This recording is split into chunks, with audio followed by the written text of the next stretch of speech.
ملحوظات پیش کرنے سے پیشتر آقائے کریم رؤوف الرحیم علیہ التحیۃ والتسلیم کی بارگاہ بے کس پناہ میں جس طریقے سے میں پڑھاؤں عقیدت و محبت میں ڈوب کر اسی طریقے سے درود و سلام کا نذرانہ پیش کریں۔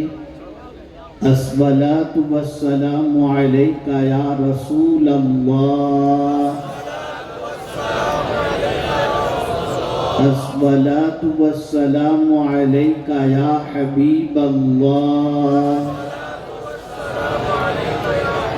الصلاۃ والسلام علیک یا نبی اللہ،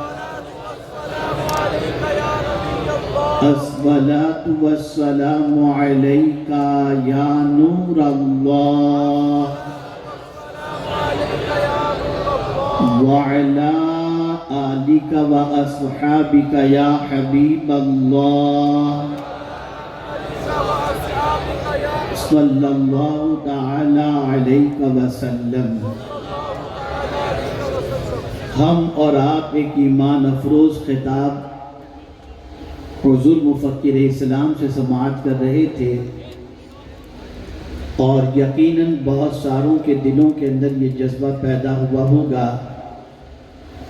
کہ قرآن مقدس کی عظمت اور قرآن مقدس سے اپنے تعلق کو مضبوط سے مضبوط کرنے کی کوشش کریں۔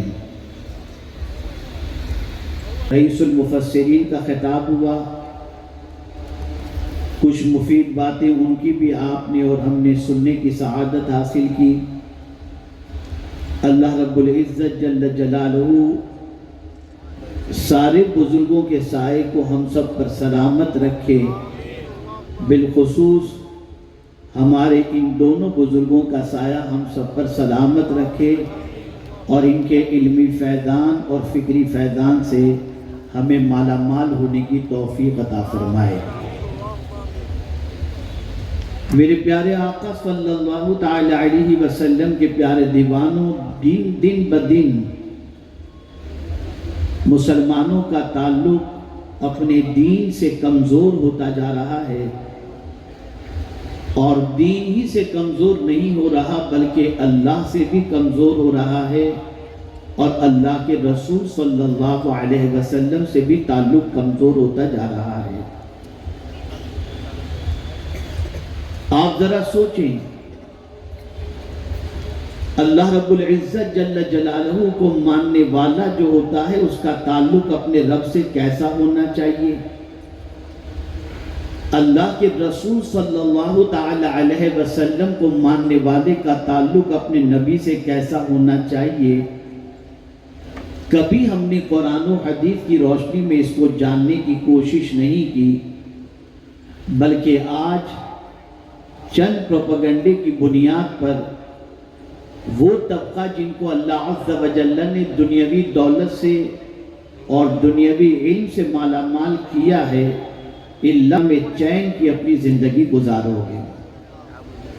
اور ہم دیکھ رہے ہیں کالج اور یونیورسٹی میں پڑھنے والے طلبہ اپنے آپ کو مسلم شو کرنے کے اندر گلٹی فیل کرتے ہیں، اور اتنے دوسروں سے متاثر ہو جاتے ہیں کہ ان کے رنگ میں رنگنے کے بعد کھڑے ہو کر پیشاب کرنا، کھڑے ہو کر جانوروں کی طرح کھانا، اور اسی کے ساتھ ساتھ نہ نماز کے چھٹنے کی فکر، نہ کسی طریقے کی فکر، بلکہ بہت سارے تو ایسے ملیں گے کہ آپ جب ان کو دیکھیں گے تو گھروں میں تو کسی حد تک آنے کے بعد نماز کی پابندی یا یہ ساری چیزیں نظر آئیں گی، لیکن جہاں کچھ ایسے سیکولر لوگوں کے ساتھ وہ پہنچے اور ان کی سنگت نصیب ہوئی تو وہ اپنے آپ کو مسلمان شو کرنے کے اندر اور ظاہر کرنے کے اندر سے گلٹی اور شرمندگی محسوس کرتے ہیں،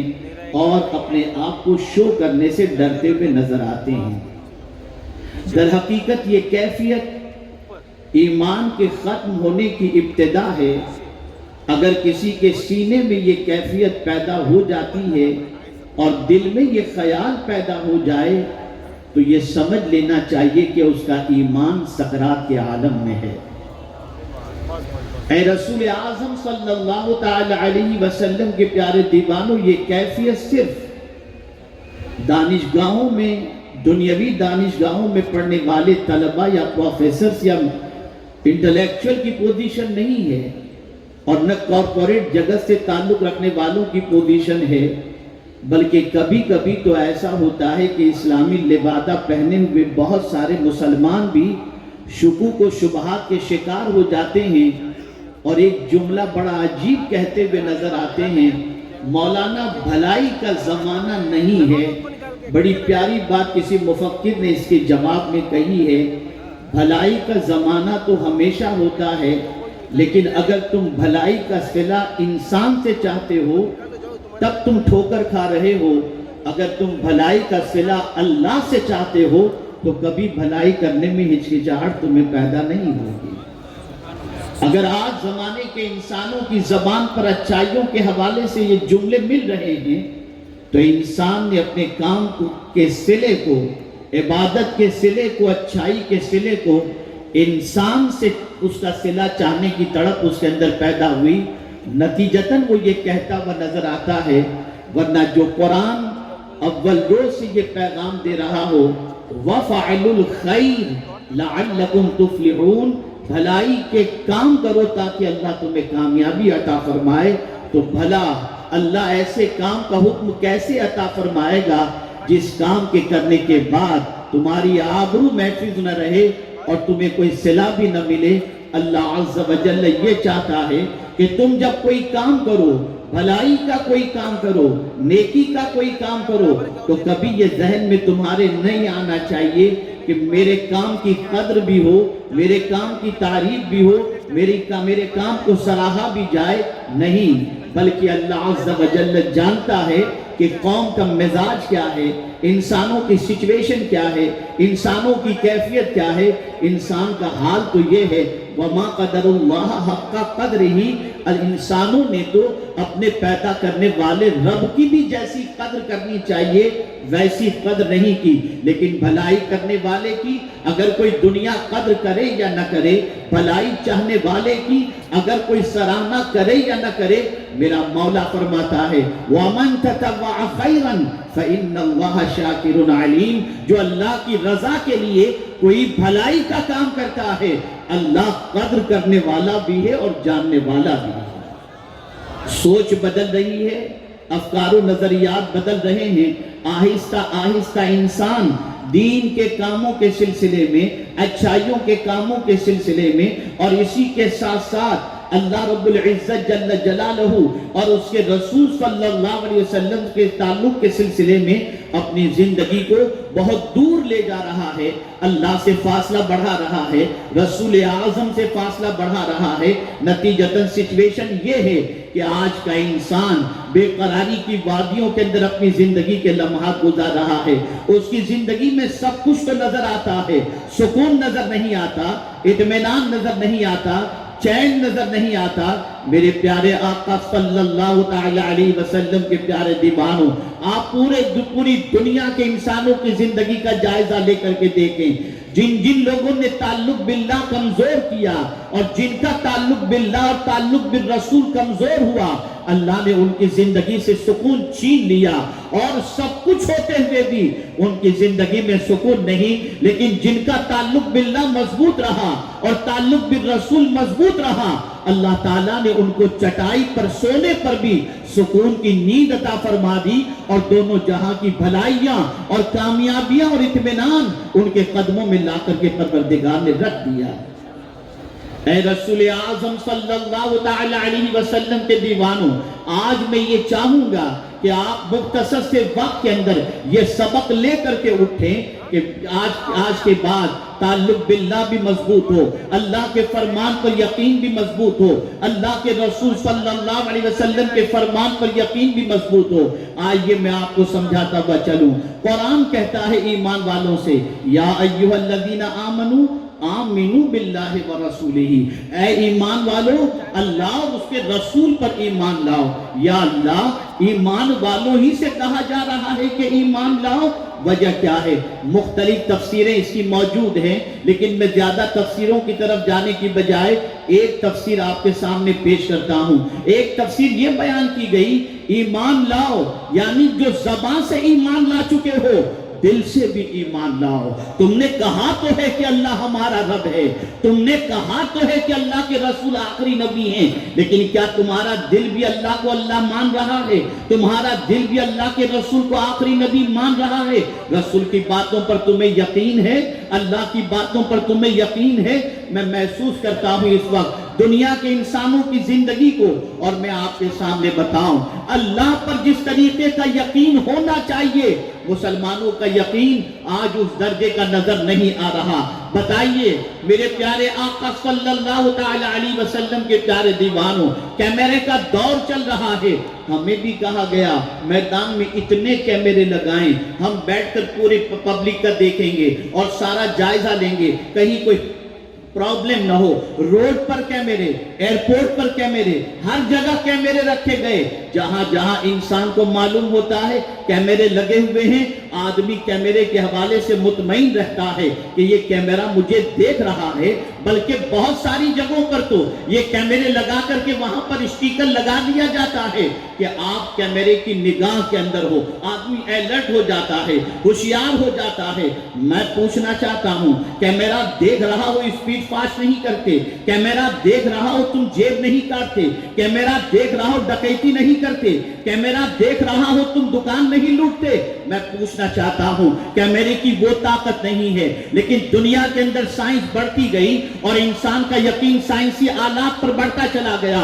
جس طریقے سے تم کیمرے پر یقین رکھتے ہو، کاش کہ اللہ کی طاقت کے بارے میں تمہیں معلوم ہوتا اور تمہارا یہ یقین ہوتا کہ میرا پروردگار وہ ہے جو کیمرہ تو کچھ بھی نہیں، کیمرہ دل کی کیفیت کو نہیں دیکھ رہا، لیکن مولا فرماتا ہے یعلم خائنۃ الاعین وما تخفی الصدور، اللہ تمہاری آنکھوں کی خیانت کو بھی جانتا ہے، تمہارے دل کے چھپے ہوئے بھید کو بھی جانتا ہے۔ مجھے بتاؤ کیمرہ دیکھ کر گناہوں سے بچ جاتے ہو، لیکن دل کے اندر جو بھید، دل کے جو بھید ہیں اس کو دیکھنے والی رب کی ذات ہے۔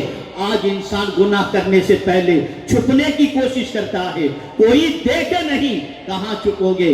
ان اللہ لا یخفی علیہ شیء فی الارض ولا فی السماء، کہ بے شک کوئی چیز ایسی نہیں زمین و آسمان کی جو اللہ سے چھپی ہوئی ہو۔ میں پوچھنا چاہتا ہوں اگر یقین ہوتا، اگر اللہ کے دیکھنے پر کامل یقین ہوتا تو کسی جگہ پر بھی انسان جا کر گناہ کرنے کے بارے میں ہما وقت سوچتا میرا رب مجھے دیکھ رہا ہے، پالنہار حقیقی دیکھ رہا ہے۔ نادانوں کیمرے پر تو اتنا یقین ہو گیا کہ اس کے دیکھنے پر اسپیڈ سلو کر دیتے ہو، لیکن خدا کے بارے میں کتنا یقین کمزور ہے۔ وہ دیکھ رہا ہے اور تم گناہ کر رہے ہو، وہ دیکھ رہا ہے اور تم اس کی نافرمانی کر رہے ہو۔ میں پوچھنا چاہتا ہوں کیمرہ دیکھ رہا ہے اور دیکھنے کے بعد تم کیمرے میں جرم کرتے پکڑے گئے تو تمہیں کچھ فائن دینی پڑے گی، دے کر چھوٹ جاؤ گے، لیکن تم سوچتے ہو کہ نہیں یہ فائن بھی نہیں جانی چاہیے، یہ جرمانہ بھی نہ ہماری جیب سے نہ جائے۔ میں تم سے پوچھتا ہوں کیا اللہ کی پکڑ بھی کیمرے کی پکڑ سے زیادہ ہے؟ وہ کیسا دیکھتا ہے، اس کے دیکھنے کی سچویشن کیا ہے؟ تو قرآن کہتا ہے ان اللہ کان علیکم رقیبا، اللہ اکبر، اللہ رب العزت جل جلالہ اس طریقے سے دیکھتا ہے۔ کسی مفسر نے بڑی پیاری بات کہی، جس طریقے سے شکار تیر کو کمان کے اندر لگا کر نشانہ تان کر اس جگہ کو تک رہا ہوتا ہے، اللہ عز و جل اس سے زیادہ اپنے بندے کو تک رہا ہوتا ہے۔ ہم کہیں بھی ہیں وہ دیکھ رہا ہے، ہم کہیں بھی ہیں اس سے چھپے ہوئے نہیں۔ اور اس دیکھنے کا تصور جب انسان کے دل و دماغ میں بیٹھ جاتا ہے اور یہ یقین پختہ ہو جاتا ہے تو انسان کہیں بھی رہتا ہے، اس کے قدم پھسلتے نہیں ہیں، اس کے قدم آوارگی کے راستے پر نہیں جاتے۔ میں آپ کو بتاؤں ایک صحابی بارگاہ رسول میں حاضر آئے، عرض کرنے لگے یا رسول اللہ صلی اللہ تعالی علیہ وسلم مجھ سے گناہ سرزد ہو گیا، کیا اللہ کی بارگاہ میں معافی مانگوں، توبہ کروں؟ تو میرا مولا میرے گناہوں کو معاف فرما دے گا؟ میرے آقا صلی اللہ علیہ وسلم نے فرمایا ہاں، اگر تو سچے دل سے توبہ کرے اللہ تیرے گناہوں کو معاف فرما دے گا۔ انہوں نے رسول اعظم کا دست کرم تھاما، توبہ کی، اور پھر مان خیال آیا۔ خیال دیکھیے، تصور دیکھیے، فکر دیکھیے، رسول اعظم کی تعلیم کا کمال دیکھیے۔ فوراً وہ صحابی حضور سے پوچھتے ہیں یا رسول اللہ صلی اللہ علیہ وسلم، جب میں گناہ کر رہا تھا تو کیا میرے مولا نے مجھے دیکھ لیا تھا؟ جیسے ہی انہوں نے یہ کہا، آقا کریم صلی اللہ تعالی علیہ وسلم نے فرمایا وہ علیم و بصیر ہے، اس سے کوئی چیز چھپی ہوئی نہیں ہے۔ جیسے ہی انہوں نے سنا، ایک چیخ ماری اور ان کی روح پرواز کر گئی۔ اے رسول اعظم صلی اللہ علیہ وسلم کے دیوانوں، یہ ایک پہلو ہوا، اس پر کافی دیر اور مزید گفتگو ہو سکتی ہے، میں اب دوسرے پہلو کی طرف آتا ہوں۔ اب دوسرا پہلو دیکھیں، کیوں آدمی منشیات کا کاروبار کر رہا ہے؟ کیوں آدمی لوگوں کے پیسے کھا رہا ہے؟ کیوں آدمی دغا بازی کر رہا ہے؟ کیوں آدمی چوری کر رہا ہے؟ کیوں آدمی ڈکیتی کر رہا ہے؟ وجہ سب سے بڑی یہ ہے کہ اسے اپنے رب کے رزاق ہونے پر یقین نہیں ہے۔ اگر یہ یقین ہوتا کہ جس خدا نے مجھے پیدا کیا ہے اس نے پہلے ہی کہہ دیا ہے وَمَا مِن دَابَّةٍ فِي الْأَرْضِ إِلَّا عَلَى اللَّهِ رِزْقُهَا وَيَعْلَمُ مُسْتَقَرَّهَا وَمُسْتَوْدَعَهَا، تو یقیناً وہ بندہ کبھی ایسے راستے پر روزی تلاش کرنے کے لیے نہ نکلتا جو راستے غلط ہوں، ناجائز ہوں، کسی کا مال ہضم نہ کرتا۔ مجھے اس موقع پر سیدنا غوث الثقلین رضی اللہ المولا تبارک و تعالیٰ عنہ کا ایک قول یاد آ رہا ہے، اتنی جامعیت ہے اس قول کے اندر۔ غوث پاک فرماتے ہیں اے رزق کے لیے در بدر بھٹکنے والے، تو جتنا تیرے رزق کو تلاش نہیں کرتا اس سے زیادہ تیرا رزق تجھے تلاش کرتا ہے۔ میں پوچھنا چاہتا ہوں جس بندے کا اپنے رب پر یقین ہو وہ محنت کرے گا، مشقت کرے گا، یقین رکھے گا میرے حصے کی روزی مجھے ملے گی، اور سنت نبوی پر عمل کرتے ہوئے حلال روزی کی تلاش میں نکلے گا۔ کوئی ایسا کاروبار اختیار نہیں کرے گا جو حرام ہو۔ لیکن آج بہت سارے حرام کاروبار کرنے والے کہتے ہیں مولانا اتنی انکم تو کسی کام دھندے میں ہے ہی نہیں، اور میں تو 10 بیواؤں کو پالتا ہوں۔ ارے تو خود کو نہیں پال سکتا تو بیواؤں کو کیا پالے؟ سب کا پالنے والا خدا ہے، سب کا پالنہار حقیقی معبود برحق ہے۔ ایک بزرگ کے پاس ایک شخص حاضر ہوا اور عرض کرتا ہے حضور میرے بچے بہت زیادہ ہیں اور روزی بہت مختصر ہے، آپ دعا کریں یا کچھ بتائیں۔ تو اب وہ بزرگ اس وقت اپنی کیفیت میں تھے، فرماتے ہیں سن، جس کے رزق کا ذمہ اللہ نے نہ لیا ہو اس بچے کو گھر سے نکال دے گھر سے۔ جب سب کے رزق کا ذمہ اللہ نے لیا ہے تو محنت کر، پالنا اس کا کام ہے۔ جب چونٹیوں کو بل میں پالتا ہے، سمندر میں مچھلیوں کو پالتا ہے، تو اشرف المخلوقات کو بھی وہ یقیناً ضرور پالے گا۔ یہ یقین ہونا چاہیے۔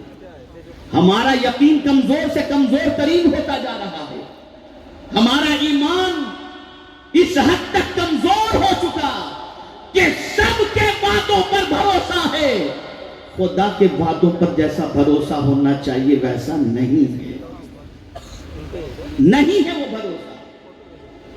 آج کسی نے آپ سے کہہ دیا اس کاروبار میں اتنا انویسٹ کرو، اتنا کروڑ ملے گا، لگا دیا آپ نے، بعد میں پتہ چلا کیپٹل بھی گیا، پروفٹ تو دور کی بات رہی۔ لیکن جب بات پروردگار جل جلالہ کے فرمان کی آئے تو انسان وہاں سوچتا ہے نہیں، میرا مولا فرماتا ہے من جاء بالحسنۃ فلہ عشر امثالھا، ایک دو گے 10 ملے گا، لیکن لیکن شیطان کہتا ہے نہیں نہیں کم ہو جائے گا. الشیطان یعدکم الفقر. شیطان تنگدستی کے بارے میں بتاتا ہے اور قرآن کہتا ہے کہ 1 2 گے 10 ملے گا. تاریخ بتاتی ہے کہ رابعہ عدویہ رضی اللہ تعالیٰ عنہ دسترخوان پر بیٹھی ہوئی تھی. مانگنے والا آیا, خاتون سے کہا خادمہ سے دے دو روٹیاں. 1 روٹی تھی, فرمایا دے دو. وہ گئی دینے کے لیے.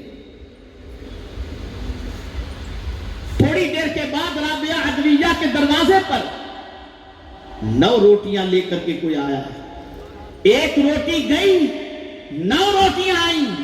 خادمہ نے سوچا کہ بھوک تو بہت لگی تھی, شاید 1 روٹی سے بھوک نہ پوری ہوتی. اللہ کا شکر ہے کہ 1 کے عوض میں 9 آئی. لیکن رابعہ عدویہ نے جب یہ سنا, فرمایا لے جاؤ, یہ ہمارے لیے نہیں ہو سکتی, نہیں ہو سکتی یہ ہمارے لیے. خادمہ نے کہا ماں 9 روٹیاں ہیں. کہا نہیں یہ اپنی نہیں ہو سکتی. کچھ دیر گزری, 10 روٹیاں آئیں.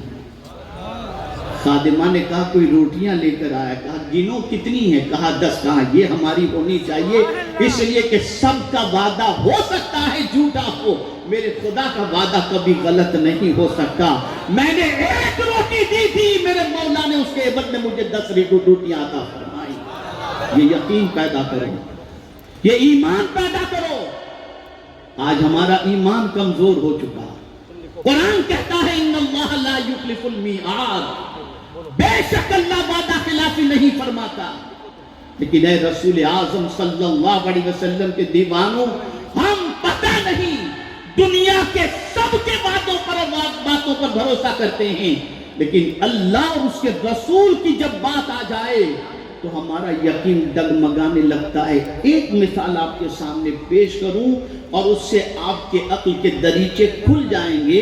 آج کے دور میں انسان یہ کہتا ہوا نظر آتا ہے مولانا جھوٹ بولے بغیر کاروبار چل ہی نہیں سکتا. اور قرآن کہتا ہے وَاجْتَنِبُوا قَوْلَ الزُّورِ, جھوٹ سے پرہیز کرو. اب آپ نے تو معاذ اللہ یہ کہہ دیا لاشعوری طور پر کہ اللہ کے فرمان پر عمل کریں گے تو بھوکے رہیں گے. یہ یقین کی کمزوری ہے, یہ ایمان کی کمزوری ہے. اور جب یہ کمزوریاں آہستہ آہستہ پیدا ہونی شروع ہوتی ہیں تو ایک وقت آتا ہے کہ جس کے فرمان سے یقین کمزور ہو جائے پھر اس ذات پر سے بھی یقین کمزور ہو جاتا ہے. اور اس وقت آپ شاید نہیں جانتے کہ اسی یقین کو کمزور کرنے کے لیے پوری دنیا کے اندر تحریکیں چلائی جا رہی ہیں کہ اگر خدا رحمان و رحیم ہے تو غزہ کے اندر بے گناہ بچے مارے جا رہے ہیں, کہاں ہے تمہارا خدا؟ یہ کہہ کر یقین کمزور کرایا جا رہا ہے. اے رسول اعظم صلی اللہ علیہ وسلم کے دیوانوں, ایک بات اچھی طریقے سے ذہن کے اندر محفوظ کر لیں, اللہ کی حکمت اللہ ہی بہتر جانتا ہے, اور اس سے زیادہ اپنے بندوں پر مہربان کوئی دوسرا ہو ہی نہیں سکتا. وہ جانتا ہے کس کے حق میں کیا بہتر ہے اور کس کے حق میں کیا بہتر نہیں. ایک بندے مومن کو اس بات پر اپنا یقین پختہ کر لینا چاہیے کہ میرا رب جو کہتا ہے وہ حق ہے, اور اس کے فرمان کو میں دل و جان سے ماننے کے لیے تیار ہوں. اے رسول اعظم صلی اللہ تعالی علیہ وسلم کے دیوانوں, رسول اعظم صلی اللہ علیہ وسلم کی حیات طیبہ کے حوالے سے دیکھیں, بڑا آسان ہے یہ نعرہ لگانا کہ ہم غلام رسول ہیں, ہم عاشق رسول ہیں. یہ بڑی اچھی بات ہے, اللہ کرے کہ زبان سے نکلنے والے یہ نعرے حقیقت میں تبدیل ہو جائیں.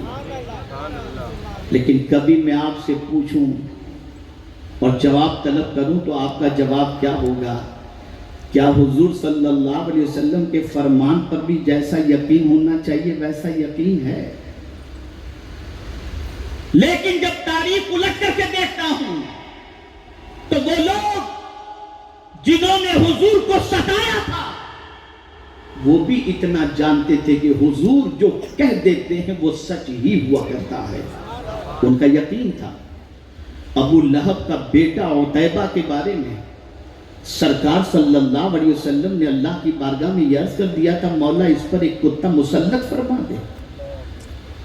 ابو لہب کو ڈر لگا اور وہ کہنے لگا کہ جو کچھ حضور نے کہا ہے ویسا ہو کر رہے گا۔ اس لیے جب ملک شام تجارت کا قافلہ لے کر جانے کا وقت آیا تو لوگوں کو کہتا ہے ذرا میرے بیٹے کو سنبھالنا، اس لیے کہ ایک کتے کے مسلط ہونے کی بات محمد صلی اللہ علیہ وسلم نے فرما دی ہے۔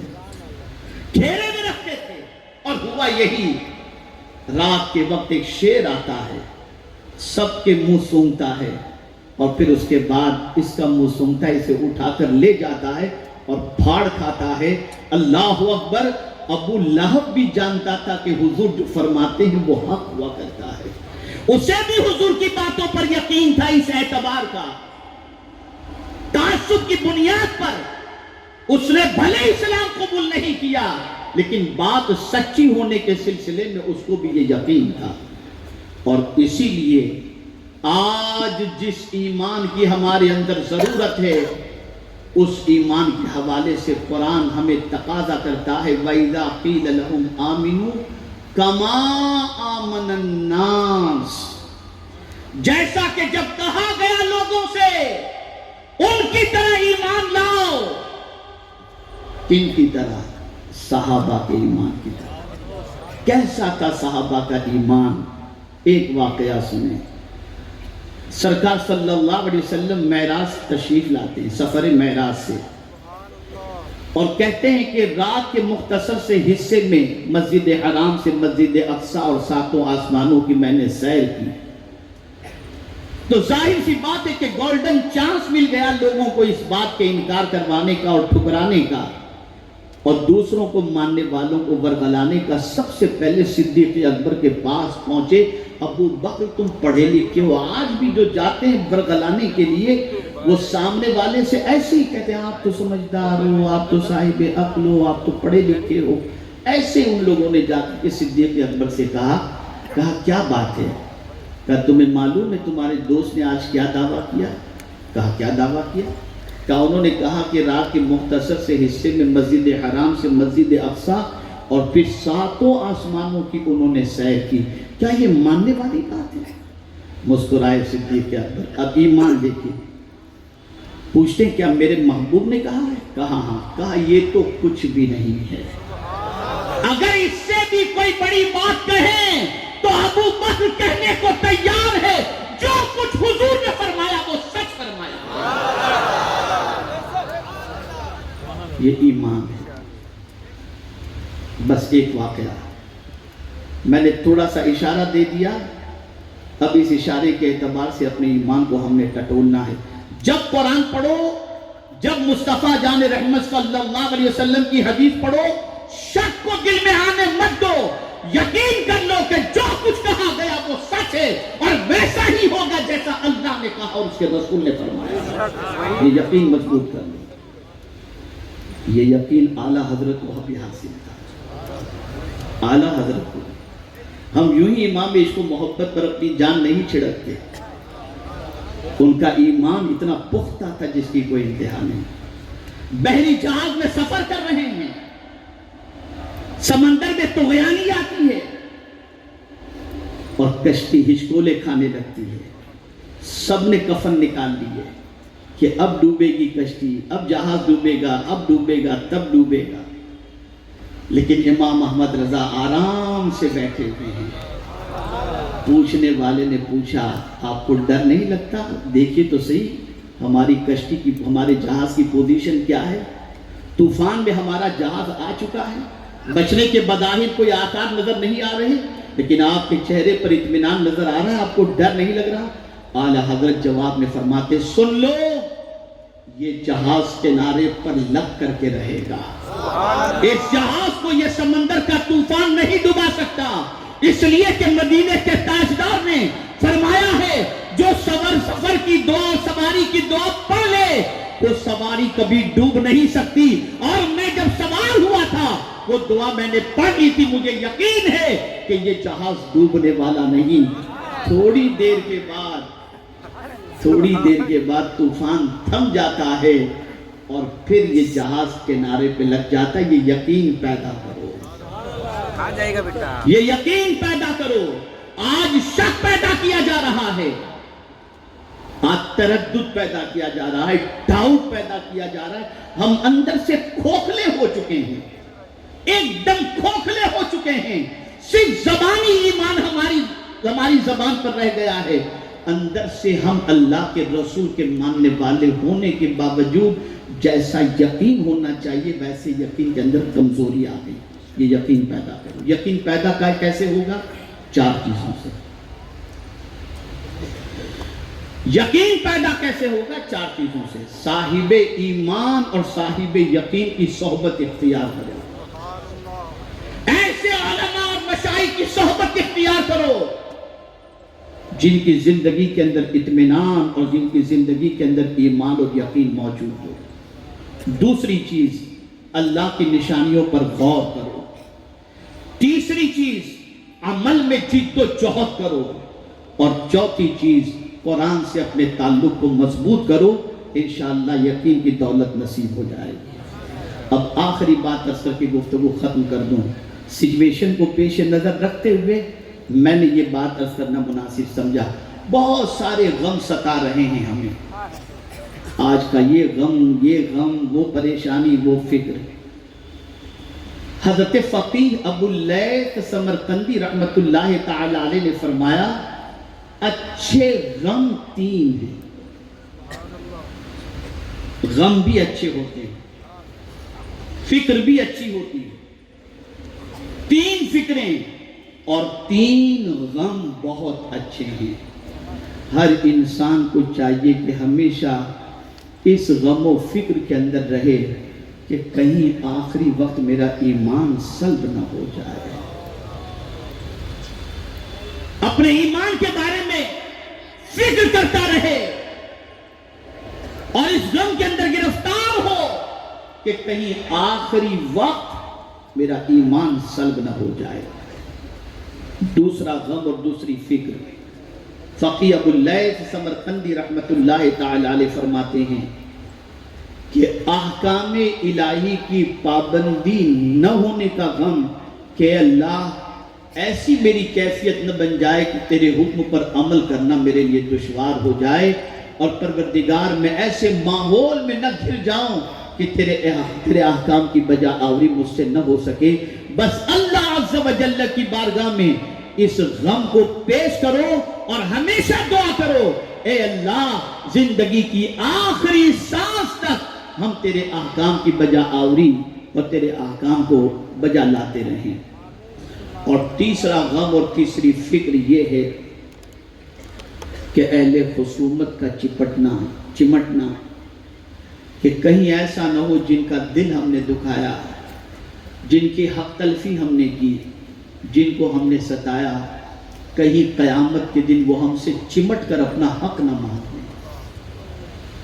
یہ غم بسا لو اپنے اندر, اس فکر کو بسا لو اپنے اندر. جب یہ غم و فکر ہماری زندگی میں داخل ہو جائیں گے تو پھر یہ غم نہیں, انشاءاللہ العظیم ہمارے سکون کا سبب بن جائیں گے.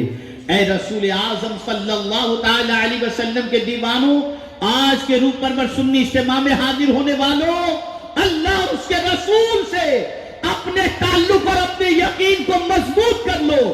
دنیا میں بھی کامیابی ملے گی اور آخرت میں بھی انشاءاللہ کامیابی نصیب ہو جائے گی. بس آخری بات, سنی دعوت اسلامی کا پیغام ذہن میں محفوظ کر لیں, کریکٹ اور کنیکٹ. اپنے آپ کو درست کرو اور اپنے آپ کو اللہ اور اس کے رسول سے کنیکٹ کرو, اور اس سے کنیکٹ ہونے کے لیے آپ تحریک سنی دعوت اسلامی سے کنیکٹ ہو جاؤ. انشاءاللہ العظیم وہ راستہ بتایا جائے گا جس راستے پر چلنے کے بعد اللہ اور اس کے رسول جل جلالہ صلی اللہ علیہ وسلم کی محبت دل میں پیدا ہو جائے گی. سبحان اللہ. الحمدللہ ہماری تحریک کی سرپرستی حضور مفکر اسلام اور دیگر بڑے علماء، سراج الفقہاء، رئیس المفسرین، یہ سارے علماء رہنمائی فرماتے ہیں، شفقتیں فرماتے ہیں، اور انہی کی شفقتوں میں یہ سفر جاری و ساری ہے۔ میرے پیارے آقا صلی اللہ علیہ وسلم کے پیارے دیوانوں، اجتماع میں آنے کے بعد سوچ بدلو، فکر بدلو، اور اپنے آپ کو اللہ اور اس کے رسول جل جلالہ و صلی اللہ علیہ وسلم کے قانون کے پابند بنانے کی کوشش کرو۔ اللہ رب العزت جل جلالہ آقا کریم رؤوف الرحیم علیہ التحیۃ والتسلیم کے صدق و توفیل ہم سب کو اللہ اور اس کے رسول کے ارشادات پر عمل کی توفیق نصیب فرمائے۔ قرآن کے ضابطے کو، قرآن کے فرامین کو دل کے اندر، دماغ کے اندر محفوظ کرنے کی توفیق عطا فرما کر ہمیں اسے عملی جامہ پہنانے کی توفیق نصیب فرمائے۔ وما علینا الا البلاغ المبین۔ السلام علیکم ورحمۃ اللہ وبرکاتہ۔